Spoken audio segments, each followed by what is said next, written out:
इंसानी दिमाग के एक अजीब रहस्य को समझते हैं।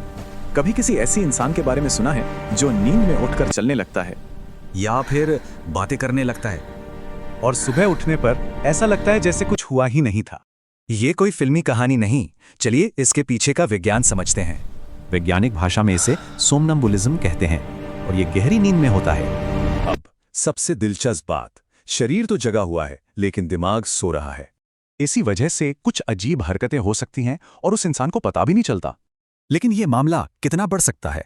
कनाडा की ये सच्ची कहानी चौंकाने वाली है। 1997 में केनेथ पार्क्स के साथ नींद में ही कुछ बहुत भयानक हुआ। उन्होंने पूरी बेहोशी में 20 किलोमीटर गाड़ी चलाई थी। जांच के बाद एक्सपर्ट्स ने कंफर्म किया कि वो पूरी तरह नींद में चल रहे थे।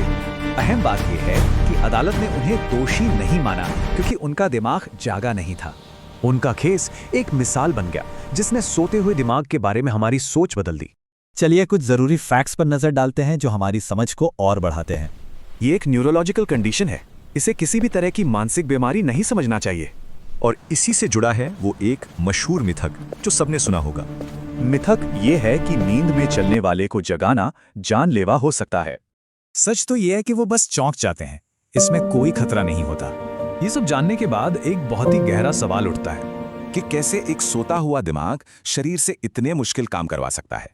इसी वजह से वैज्ञानिक इसे कभी-कभी हाफ अवेक ब्रेन सिंड्रोम भी कहते हैं।